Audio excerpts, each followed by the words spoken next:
Hello and welcome to Undercommon Taste. This is a podcast where we create and discuss homebrew content for tabletop RPGs. Not all who wander are lost. My name's Ian Woodworth. I'm joined by my co-host James Daly, and today we are talking about a game that I've been writing for forever. Dun, dun, dun.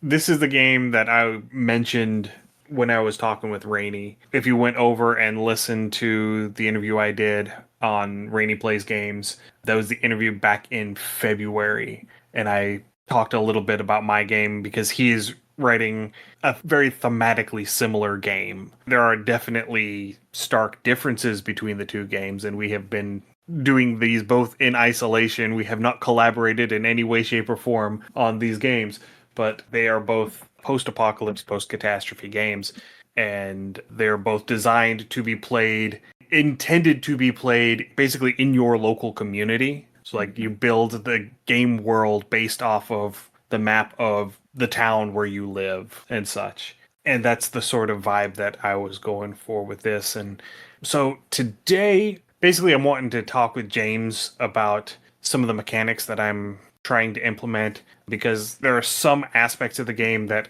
I want to strengthen the presentation. I want to strengthen the execution of these aspects of the game. And I really need just another brain to bounce ideas off of and to give ideas to bounce off of mine. And James is really good for that. Funny enough. Yeah. And, you know, the element that we're going to be talking about today is exploration. Mainly because this is always the pillar of roleplay that I so often see poorly executed in games. Yeah. Or barely supported in games, and I want this element of my game to be more substantial. I want it to be there and be an important part of the game and something that the players want to interact with. Okay. But I want it to do it in such a way that is intuitive, that is not overly clunky. It's finding that very tenuous middle ground between having something robust and having something simple. Yeah. No, I get that. And I think I have a couple ideas how we can address this. I've seen, and again, I will be borrowing heavily from other media and other games I've played for inspiration, because while exploration largely is neglected in a lot of games, I've played a lot of media where it's been done very, very well. And I think using other platforms for inspiration is absolutely a viable option. Right. And I agree. So this is going to demonstrate the flavor of nerd that I am. So there is a composer called Peter Schickley who goes by the stage name of PDQ Bach. And basically he is a classical music satirist. Ooh. And so he will take classical music pieces and make comedic modifications to them. Okay. Under the auspice that PDQ Bach, being the composer who is doing all of this, was just a rampant plagiarist. Although this character is quoted as saying, it's not plagiarism, it's recycling. Fair. So if you ever hear me say that, and I know I've said that several times on this show, yes.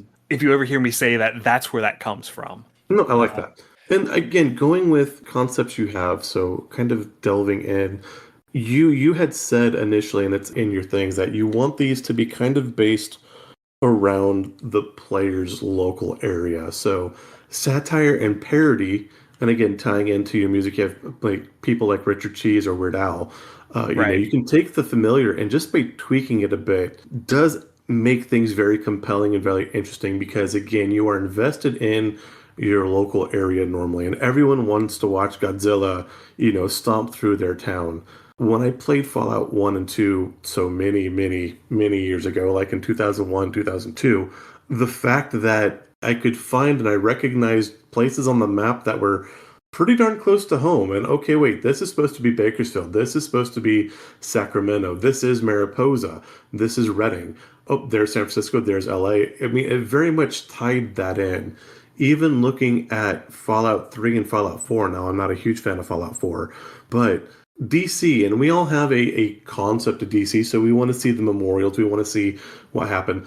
But as well laid out as that map is, or for Boston for Fallout 4, you can go and you can find these landmarks. So if you have your local landmarks, you do kind of want to work those in. Because again, yes, it does tie in that involvement and that, oh, what's the word I'm looking for? It's late and I'm tired. Um, Immersion? yeah, the immersion of the game because you're tied to it. You're invested in your local area, at least to some bit. I mean, you're going to go over and watch to see that, the gas line in your town broke and so it blew up your neighbor's house, or maybe like your ex-girlfriend's house got, crapped on by a giant dinosaur, and that's just how it happens. And so that's how it goes. And you can, oh, well, they totally deserve that disaster. Perfect. And you're going to laugh and chuckle about it. And those moments where you laugh and chuckle, those are the parts of a game you remember, and those shared moments are what make a game good and memorable. Yeah, I agree. And I know that neither one of us have played Fallout 76. Yes. I refuse to play it on principle because I don't want to play a multiplayer Fallout game, uh, Understandable. especially a multiplayer Fallout game where, as far as I understand it, world PvP cannot be turned off. Yeah, that's kind of wonky. Yeah, I may be wrong on that. They may have changed that in the many years since Fallout 76 came out. But one of the things I do like about Fallout 76 is the map, Yeah. of West Virginia, because, as I have said, I was in college in West Virginia for 2 years. And so there are lots of places in West Virginia that I have seen on the Fallout map Yeah. that I have really connected with. And like, yes, I have been there. I know that. So Vault-Tec University is in Montgomery, West Virginia, Okay. which is where West Virginia Tech was when I was going to school there. Fallout It, University is West Virginia Tech. I was going to say I could definitely see Vault Tech sponsoring a college. It would make Yeah. sense. They've got the Well, facilities. Let's do it. well, for a large number of years, it was protected by state law as the only engineering school in the state. Oh wow. And then in the legislature in the early 90s, I believe it was, they changed that, and Morgantown and Marshall and Huntington got their engineering programs. And after that, the school just basically died. They got bought by WVU in, I think, 2004. It was a WVU satellite campus when I was going to school there. Okay. But it has since been moved from Montgomery to Beckley, I believe it is. And so I'm not entirely sure what all is going on with the campus, what all those buildings are being used for, if they're being used for anything. But the other detail is there's this little town in the middle of West Virginia called Helvetia. It's an actual town. It was settled by Swiss immigrants. There's a whole 12 people that live there. And I have been to an SCA event in that community center Oh nice. that is there. And there are 3 skeletons sitting in the kitchen of the community center.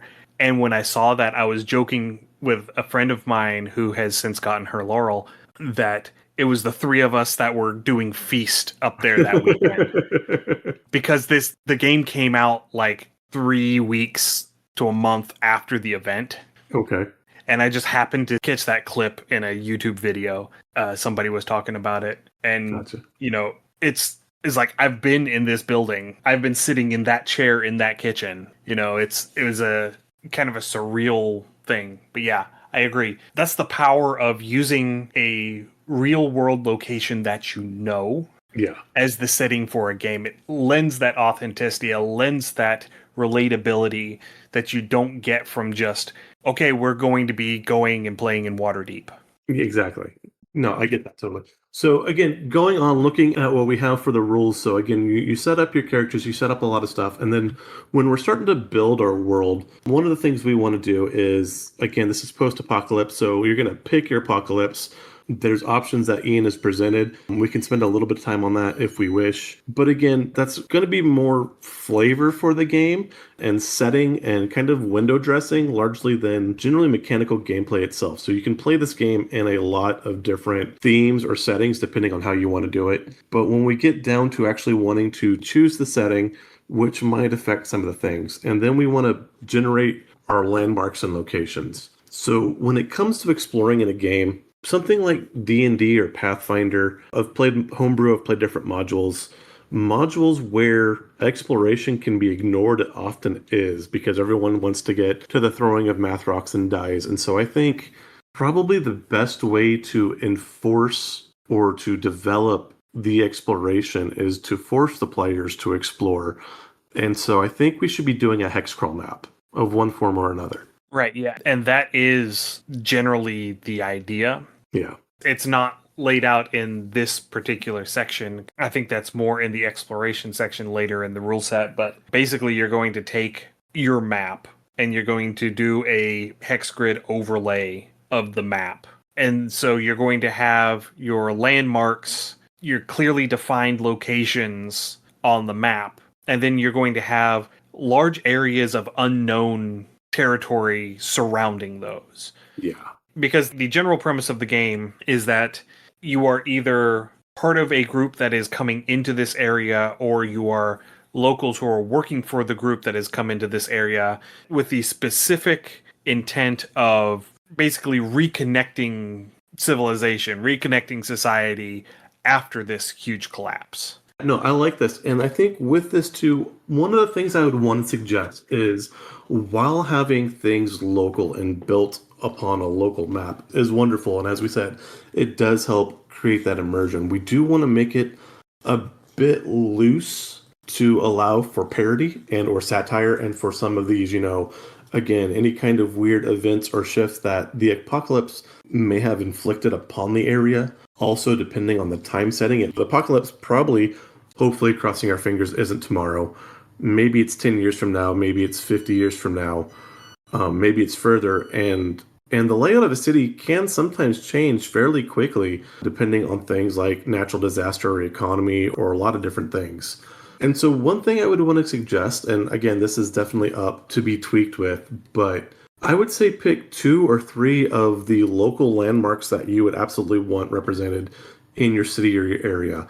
And you can keep those proximity-wise to what they would be on the map.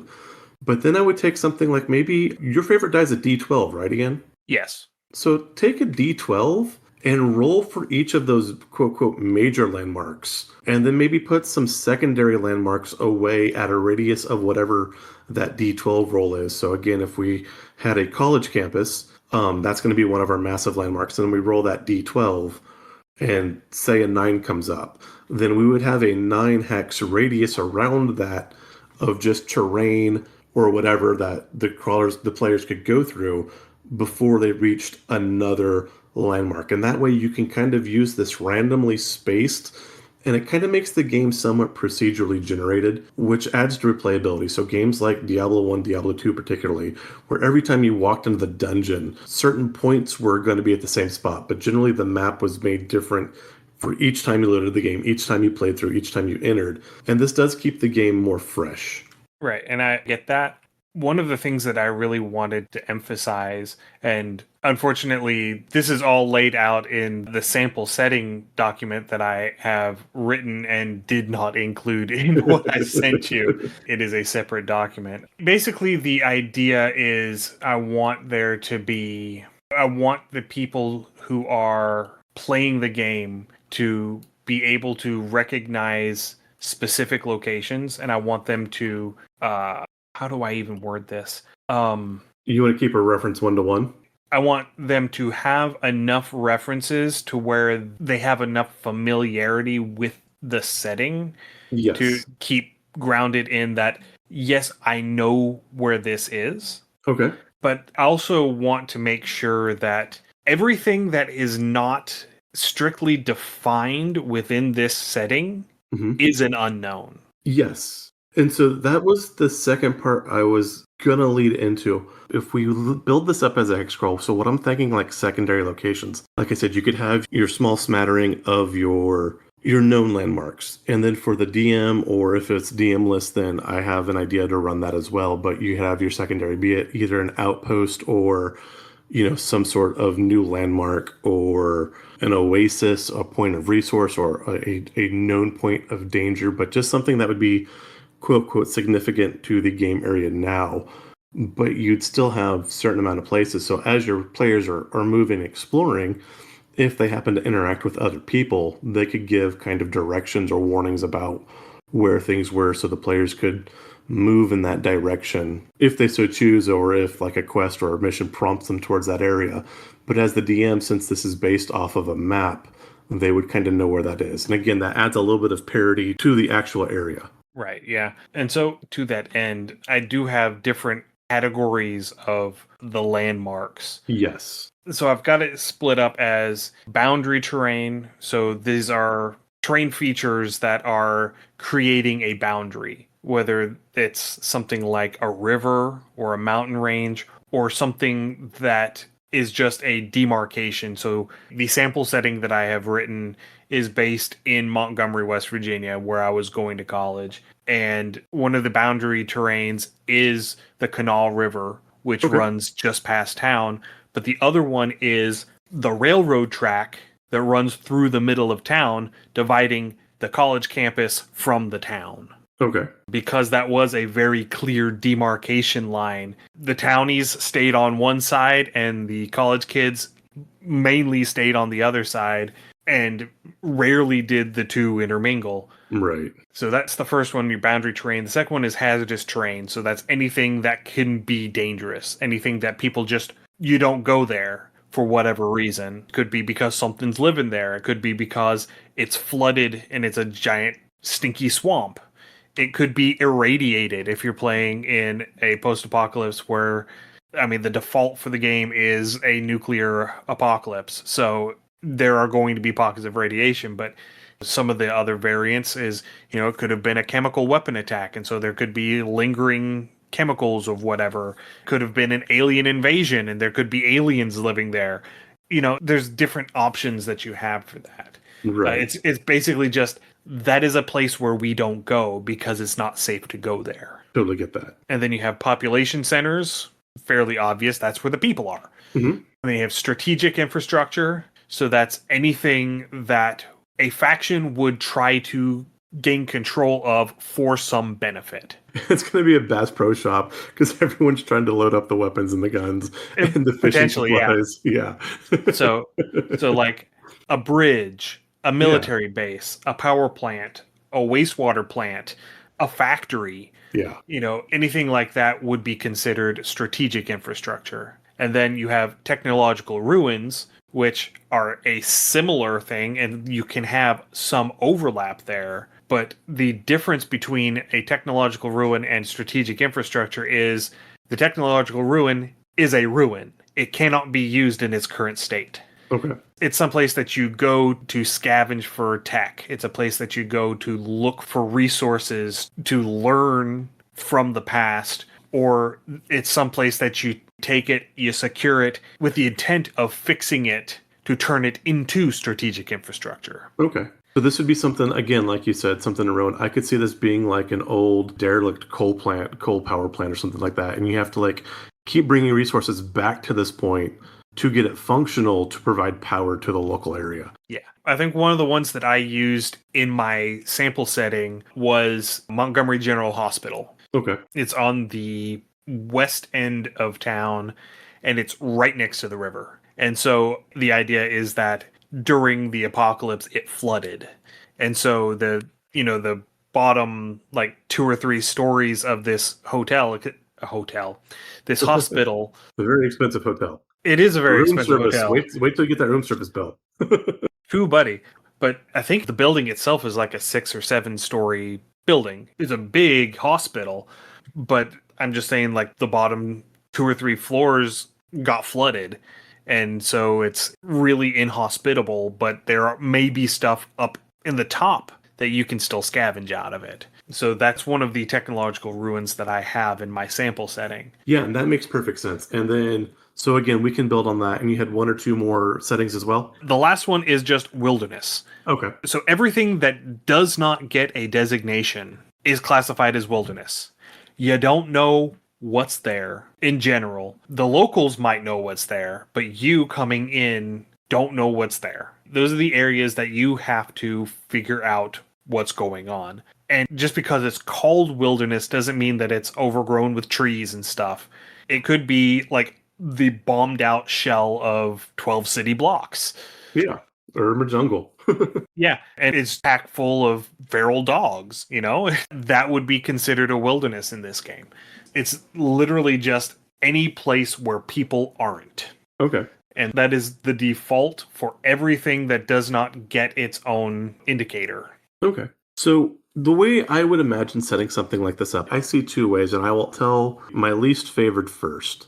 And again, borrowing kind of from Tomb of Annihilation and some other D&D campaigns, you can just have a general map, quote, quote, of the area. So again, it's nothing specific, but again, you would know where specific locations, maybe like an enclave or a population center would be.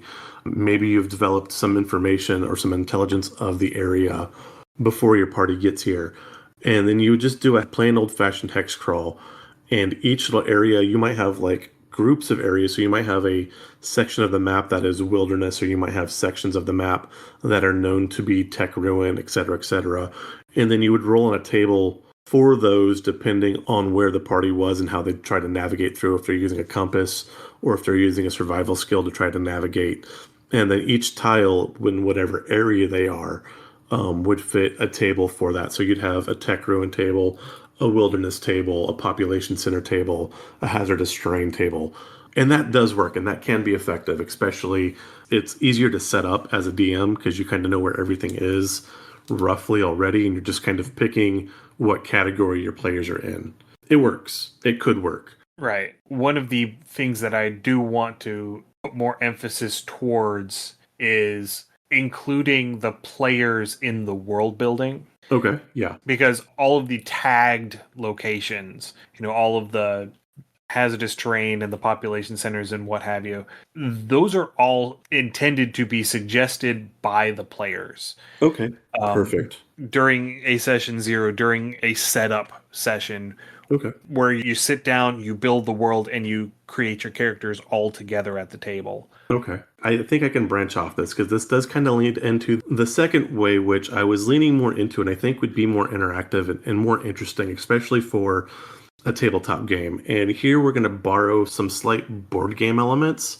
One board game I've played particularly called Zombies with an exclamation point. Yeah. And I don't know the name of the mechanic. A video game version of this is the Guild of Dungeoneering. And so basically you get cards that are pre-generated that you can either hand out per turn, that each person can play one card in an adjacent area for the party to move through, or you could lay these out, especially if they were cut in a hexagram or a square or a cube style, that you could lay these face down, and as your players go through to explore an area, they flip them over. So you could even have these cards sorted out by terrain type, be it, infrastructure, wilderness, population center, et cetera, and have so many of each, but they don't know what's necessarily on the underside of the card. So say you have, your party's out, you're at your college landmark, and you've got your tiles laid out, and your parties are going to travel 2 days worth south. And so day one, you hit the first tile, and it's a boundary location. So you'd go on the tile, you'd flip it over, and then you'd have whatever interactive scenario, be it combat, be it role play, be it a skill check, would be on that the players would have, but they would have to play that scenario based on what was under that tile, and then they'd move to the next tile, flip it, discover what's underneath. And again, what I like about this too is, again, each time you play, they get shuffled, so it's not the same exact map every time. So again, this kind of goes back to that procedural generation, which allows for more replay value. Except that I want the map, once it's established, to remain. For every game?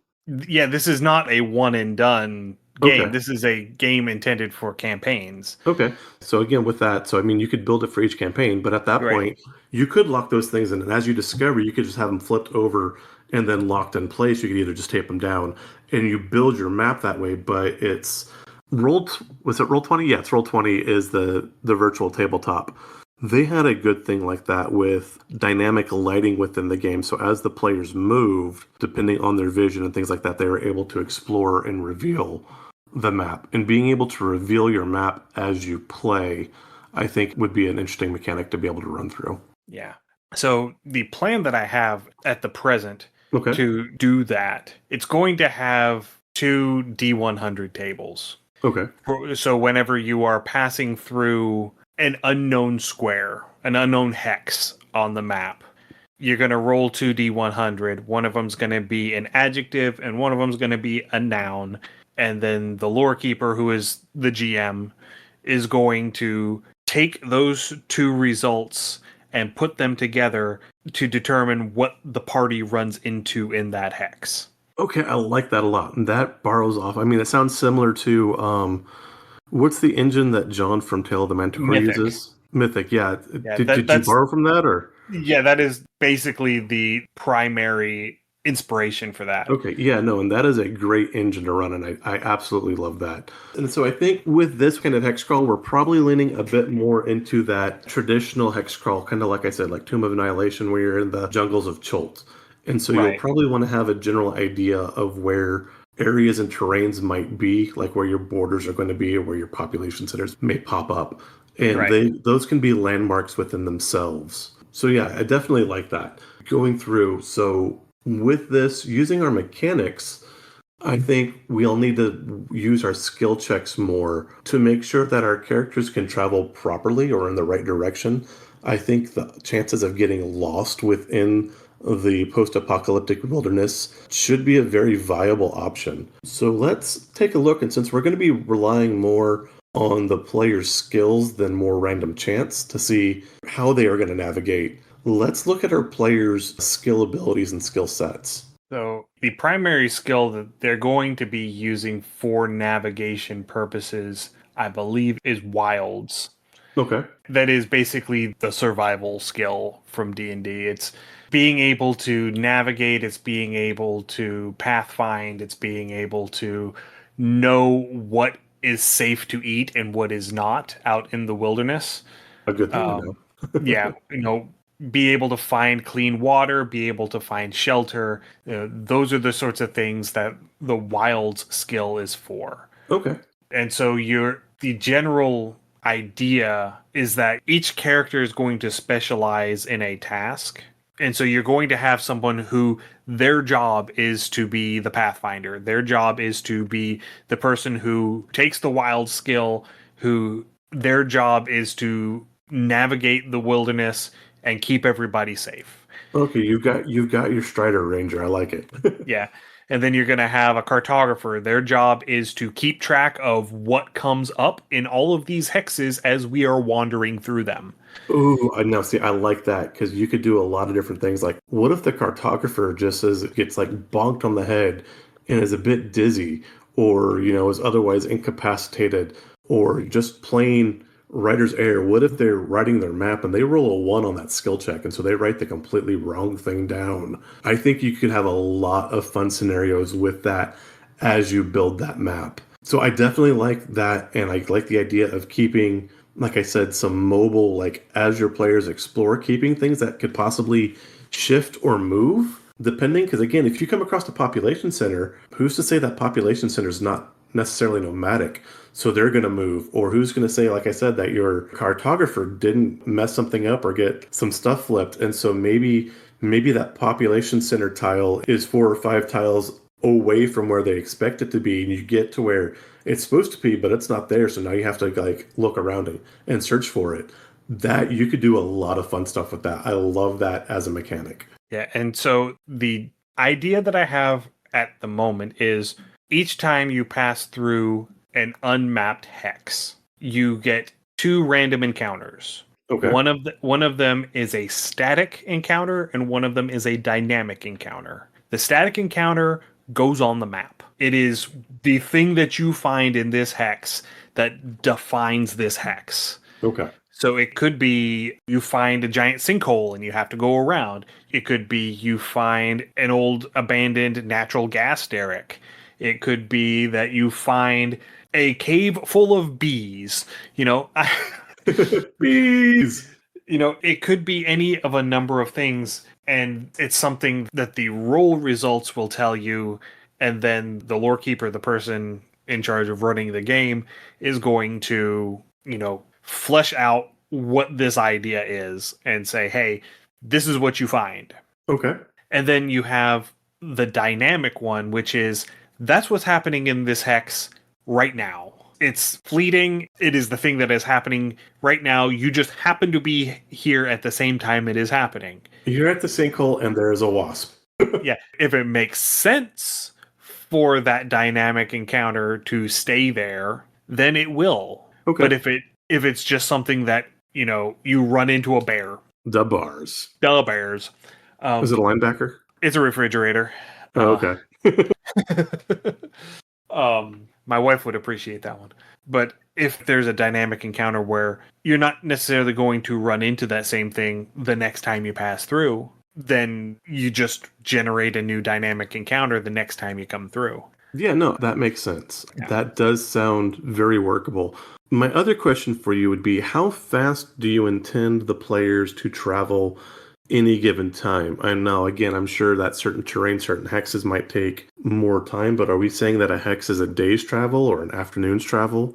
If they get some sort of vehicle, obviously they can cover more ground quicker, but... Not necessarily, Okay. because it is the wilderness. Yes. It is where people aren't. And when you have a place where people aren't for a long time, vehicles aren't necessarily the best way to get through. Granted, but I'm thinking like if they come across like an old highway or an old road, I would imagine they would be able to travel on that maybe a bit quicker than just through pure wilderness. It'd be like walking through a Roman road versus walking through like the Midwest on the Oregon Trail. Right. And I do differentiate between paths and locations Okay. in my document so far. So an unmapped path is you're going through, you might come across like a game trail or an old logging road or something like that. And that would be something that you would be able to follow and it would speed things up. But generally speaking, the time frame that I'm looking at is it takes 2 hours to pass through an unmapped hex. Okay. Once you have passed through it and once you have mapped it, there are going to be the certain obstacles that you have to go around based on what static encounters you roll as you're passing through.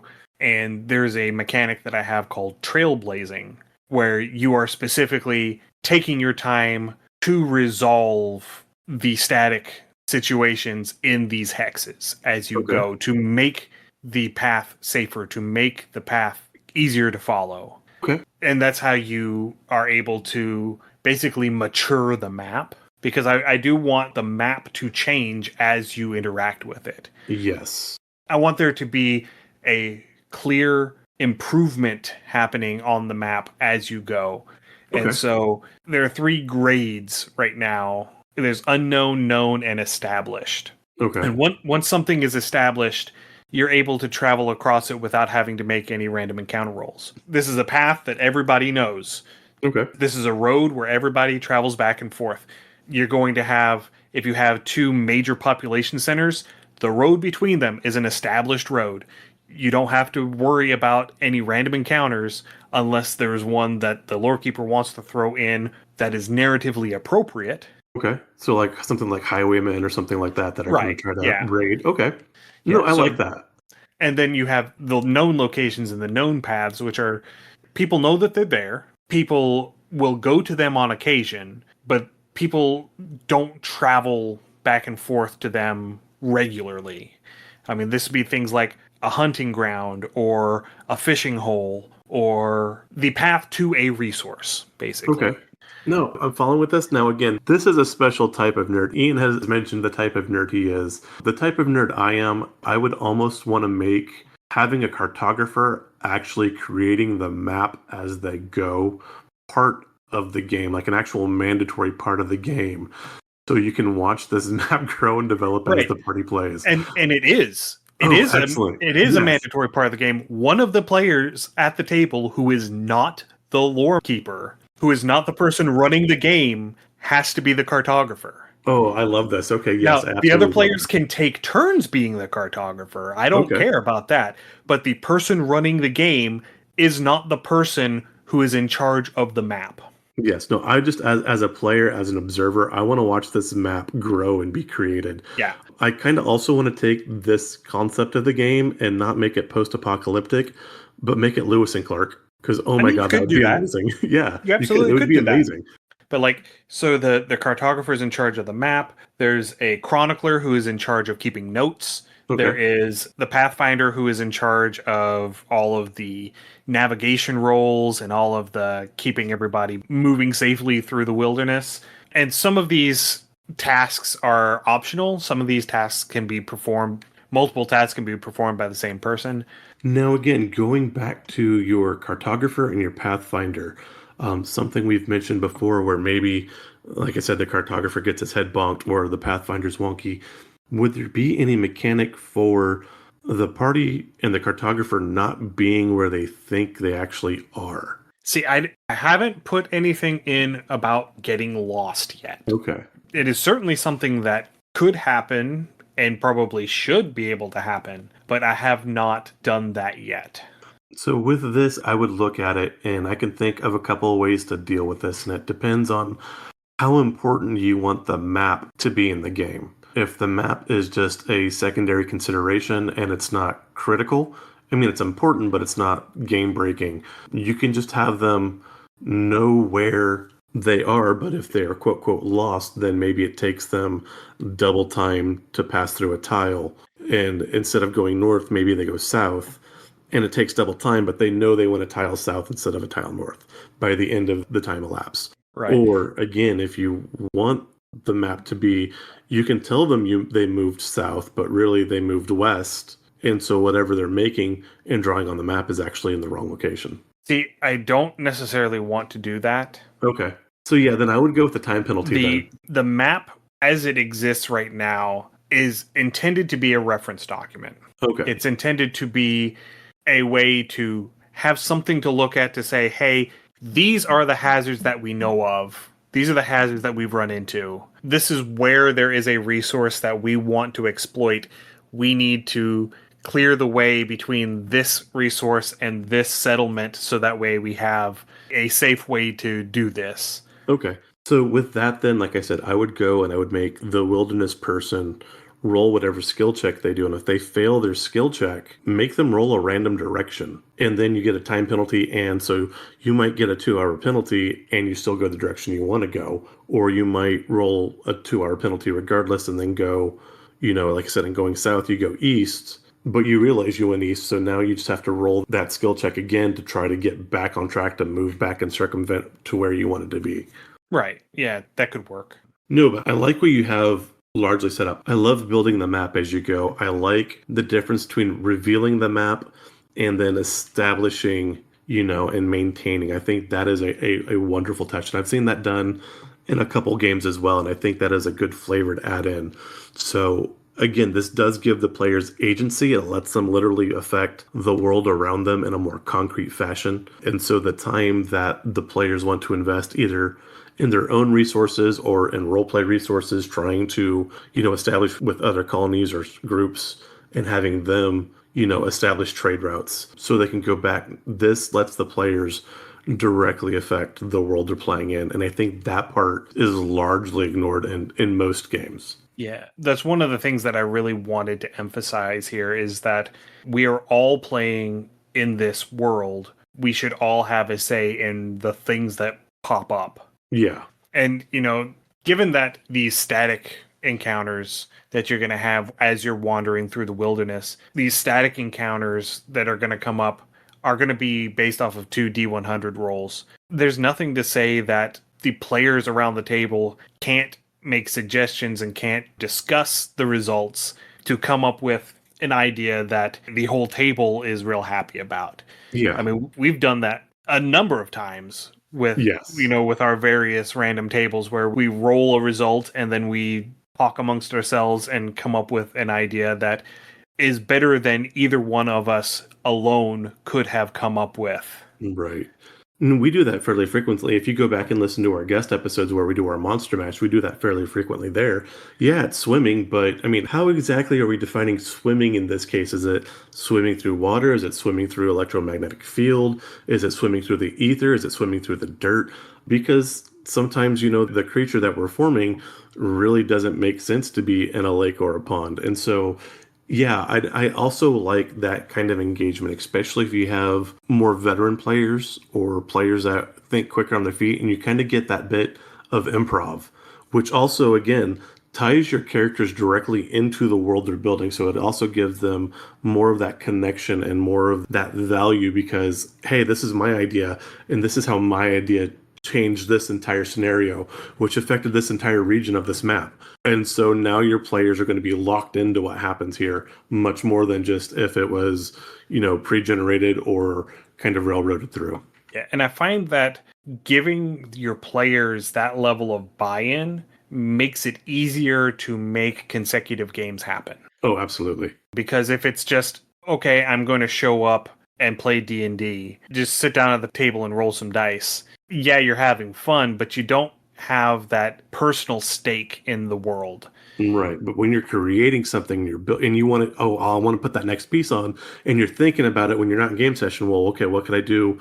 How could we solve this problem? What's coming up next? How can I improve this thing? I've got this pet project, 4 sessions back. I want to get back to. How do we get back to that?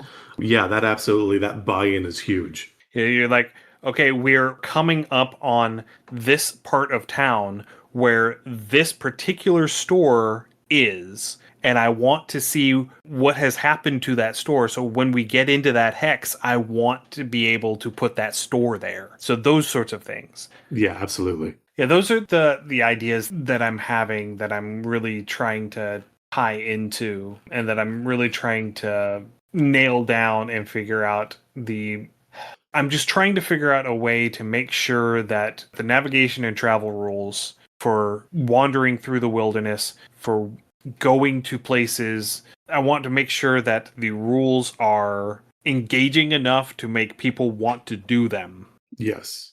And not so clunky that it just feels like it slows everything down to a crawl and we don't actually get anything done. No, I think what you have is close to ideal. Now, you can either set this up on a grid or set this up on a hex, but each movement turn for your party's going to have, so many movement turns per day because each movement's in 2 hours. And I would say you probably can't do more than 4 movements on a day if you're hustling. Because again, 8 hours of just walking and trudging through, not down a road, not down a eight mall. 8 hours of hiking will take it out of you.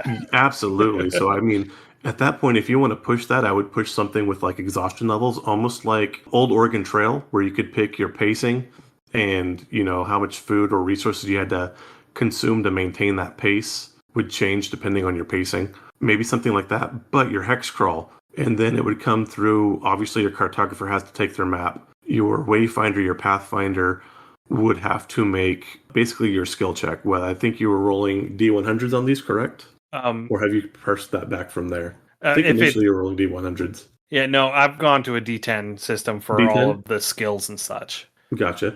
So yeah, I would go and like make a D10 and maybe you have to roll a 3 or better to accurately move and lead to the next tile you want. And if you roll a 1 or a 2 or just a 1, then you get lost. And then you would make a second roll to see if you just lose time or if you also go in a random direction. Right. And that randomness too will help stop players from kind of like beelining to a point because that chance to get them lost might be enough to skew them off target, and then maybe they find something that distracts them and takes them down a rabbit trail. Right, yeah. It is definitely a work in progress. It is something that I'm getting to a point where I need to start playtesting it. Yeah. Just to see if the ideas I have actually work. No, I get that too. From chatting with you over it, though, it sounds like it will work well. I don't see any glaring breaks. I don't see anything that's going to take things completely sideways, despite my best efforts. Right. And then, too, like I said, even if you do something like going back to Chult and within D&D, and yeah, I'm referencing that. That has one of the better hex crawls I've played. The hex crawl is mandatory. You can't ignore the hex crawl. It's impossible. It is fundamental to the game. And so you go through, and with that, each crawl you would roll to see if you got a random encounter and then go through. And you had landmarks and points that you had to find or that you were moving towards. But, like, it wasn't just theater of the mind and we're going to go traipsing through the jungle, la-di-da-di-da. The hex crawl was an integral part of the game. And so this sounds like this would also be a hex crawl game, which I am totally happy with. Yeah, that is the general idea. My only other question, like I said, and this probably would take more time to develop and plan out, but what kind of skills, what resources, what exactly is necessary? Again, unknown tile or an unknown hex is something you've never seen. And once you step on it, it's discovered. But what would be the requirements to make it an established tile? So that is part of the trailblazing mechanic. Okay. So basically, you start off with an unmapped location, and you have to clear a certain number of hazards from that location to be able to move it from an unmapped to a known location. So Okay. just entering the hex is not enough to turn it into a known location, Okay. because a hex is still going to be a relatively large geographic area. And so you need to figure out the best and safest way and most efficient way from one side of the hex to the other. You need to figure out what all the hazards are and how to go around them or how to neutralize them. Okay. And once you have overcome, I think it's once you've overcome the first static hazard, you are able to transform it from unmapped to known. Okay. And then once you have cleared all of the hazards, then you change it from known to established. So how many hazards would you establish per tile? Or is that going to be random or is it set? So you're doing one static and one dynamic roll per hour of travel. So you're Okay. going to have 2 of each roll per unmapped hex when you come Yes. into it. Correct. So you're going to have at least 2 static hazards whenever you come in. To make it known. That you're going to have to clear one of them to make it known, clear Okay. both of them to make it established. And then if it is a location rather than a path, then you have anywhere from 3 to 5 hazards. Okay. So we had said previously that it's going to take 2 hours roughly to travel through a tile, correct? It's 2 hours to travel through an unmapped tile. Through an unmapped tile, and then an additional hour per challenge or per prompt? No, you roll a prompt each hour you travel. Okay. So you enter, you travel for an hour, you roll your prompts. Okay. And then you travel for another hour as you're getting ready to leave the hex, and you roll a second set of prompts. Okay. So I think I would go through, so for the 2 prompts, I think that would be good to make it known. To make something established, I think, so just walking through a hex, I don't think should be enough to establish it. I would say you'd have to spend double, even maybe triple that. So 4 to 6 of your prompts to make it quote, quote, established. Because right now, as they're walking through each hour, if they just walked through and figured out just to travel through it, that would make it established for them. I think that's a little too short. Trailblazing specifically requires you to travel at a slow pace, Okay. which means you're traveling slower than normal. So you would get to a tile and choose to trailblaze it versus just crossing it? So to trailblaze it, I'm just going to read it here. To trailblaze an unmapped path, you must travel the path at a slow pace and overcome at least one hazard. Trailblazing an unmapped location uses the same mechanics, save that it takes a set period of 4 hours to complete rather than depending on travel time. When trailblazing a location, you are not required to map out the interior of any structures or complex. By mapping it, you are establishing its location relative to its surroundings on the map, as well as any known entrances or exits. You must also overcome one hazard from the trailblazing obstacles table, which I haven't made yet. Okay. Once these criteria have been met, its status changes from unmapped to known. Okay. Yes. But to go from known to established, that's what I'm asking. All right, to go from known to established, trailblazing a known path or location takes days or weeks of effort depending on the number of hazards present. To convert a known path or location into an established one, each of the hazards associated with that path or location must be overcome. You can only overcome one hazard at a time, and you must complete at least a short rest, which is an overnight sleep, Okay. between each hazard. Okay, so that's where I'm getting stuck, because right now we have 2 static hazards, so would that just be the extra dynamic hazards coming in that you would have to settle? So a path covers multiple hexes, or Okay. can cover multiple hexes. Okay. So like if you have a population center and then you have a resource 4 hexes away, the 4 hexes in between is the path. Okay. And so whenever you go and do that initially, you're going to have a total of 8 static hazards. Yes. Once even you have cleared one hazard, it becomes a known path. So you Right. know how to get from point A to point B. Okay. And you know that there are other hazards on the way. As you work and as you clear the other hazards, you work towards making it an established path. Once all 8 of those hazards have been neutralized, then it becomes an established path between point A and point B, and you no longer have to roll random encounters to travel from point A to point B. It's just the amount of time that it would take to walk that Yeah. distance. My hang up is there would be 2 static encounters or 2 static hazards, even if you were just walking through and not trailblazing, correct? Correct. So what is the difference? If I have to resolve those encounters regardless. Because once you have cleared the hazards, it becomes faster to go through the hex. Okay, yes. So if there's only one hazard present in the hex, you get across it in an hour and a half instead of 2 hours. Okay, Once you've cleared them both, you get across it in an hour. so you can cross a tile and only encounter one hazard. Yes. Okay, that's where I thought we had to encounter 2 regardless. The first time you enter the hex is when you generate your hazards. And then you choose to resolve them or not? That's when you choose. So the idea is when you're first going through, you're not going into this hex with the intent of making a secure path. You're Right. going into this unknown hex with the intent of figuring out what the fuck is there. Correct. And how do I choose to leave that hex? So, I mean, you could always enter a hex and then just turn around and leave. Let's say I'm going through, I have town A, I have 1 hex, and then town B. I'm going to go through that 1 hex, and I'm just walking straight through. I just want to beeline to town B. I don't want to establish anything. I have to discover the hex, obviously, because I have to walk into it, right? Not necessarily, because there are going to be established paths between major locations. Okay, so If you have 2 towns, there's going to be a path between those 2 towns, ostensibly. Okay. A way to get from town A to town B, and that path from town A to town B is going to be an established path. Okay, so for sake of argument, let's say I have to go through this tile. Okay. So I go through this tile, so me traveling and making it known, I would enter the tile, we generate our encounters. There's 2. It takes 2 hours to go through a tile, so I have to resolve both encounters to leave the tile, correct? No. To pass all the way through it? No, you don't have to actually engage with the hazard in order to pass through the tile. Okay, that's where I was missing it, because I thought I had to. This is why it takes 2 hours to pass through the hex, Okay. is because you are discovering the things there, and if you run into something that doesn't want you there, you got to turn around and find another way through. Okay, perfect. Okay, I'm with you now. So we enter the hex.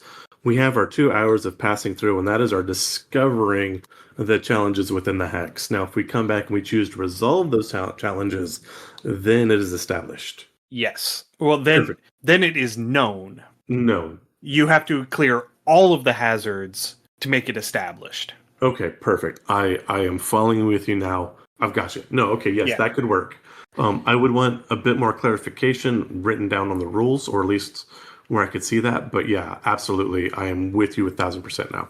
Yeah, and see, this is part of the reason why I needed another set of eyes on this, because these are all rules that I have in my head. That makes perfect sense to Ian. I know how it's supposed to work, but I have not concisely and thoroughly explained that in the writing to say, hey, this is how it works. Yes. It's like, I know how it works, but I haven't expressed fully how it works. And so someone else just reading the document doesn't necessarily know that that's how it's supposed to work. That's one of the things that you run into in game design all the time. All the time. All the time. I mean, just anything you do. Yeah, absolutely. Yeah. And that's another really important reason why you need to have other people play your games. Yes. You can't just play test it yourself a bunch of times and say, yeah, it's good, put it out.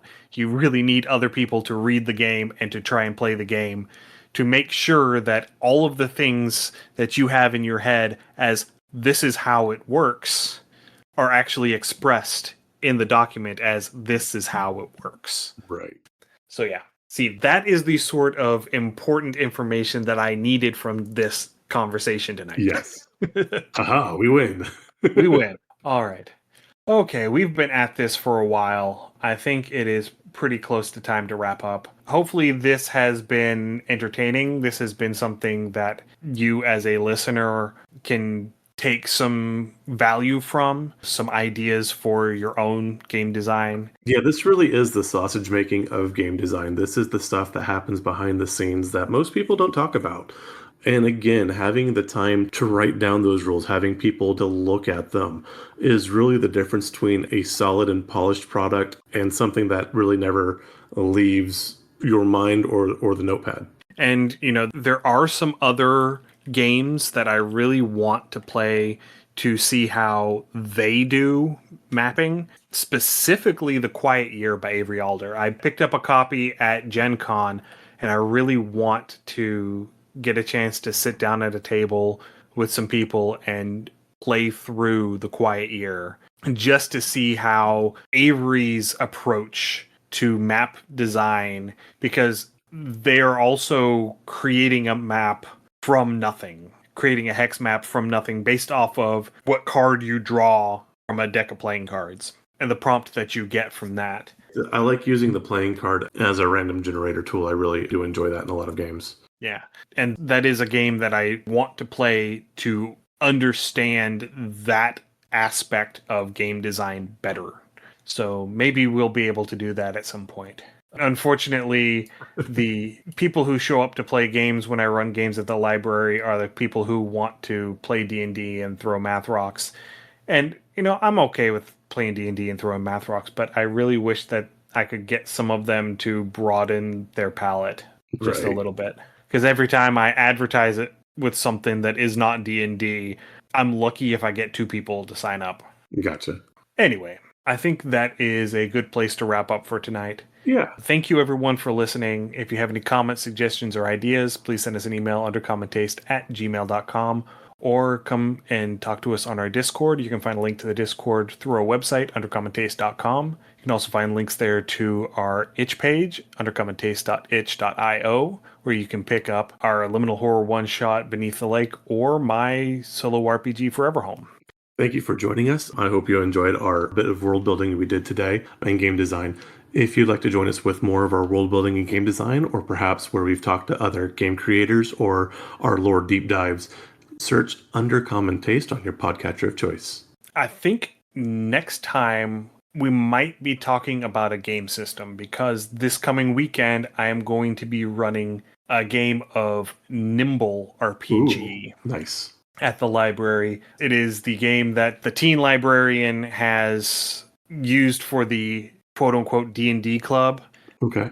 Because it is a lighter rule set and a much faster paced game, so they can actually get things done in the 2-hour window that they have for running games. So I'm going to be running that this Saturday, and so I think next time it might be a discussion of the Nimble RPG and how that game went, and talking about the mechanics, what I like about it, what I don't. I think that might be what we do next time. So excellent. So anyway, stay safe, everyone, and we will see you again in 2 weeks. Happy gaming. Thanks for joining us for another episode of Under Common Taste. Our theme song is Massacre Ann, written and performed by Mary Kroll and used with permission.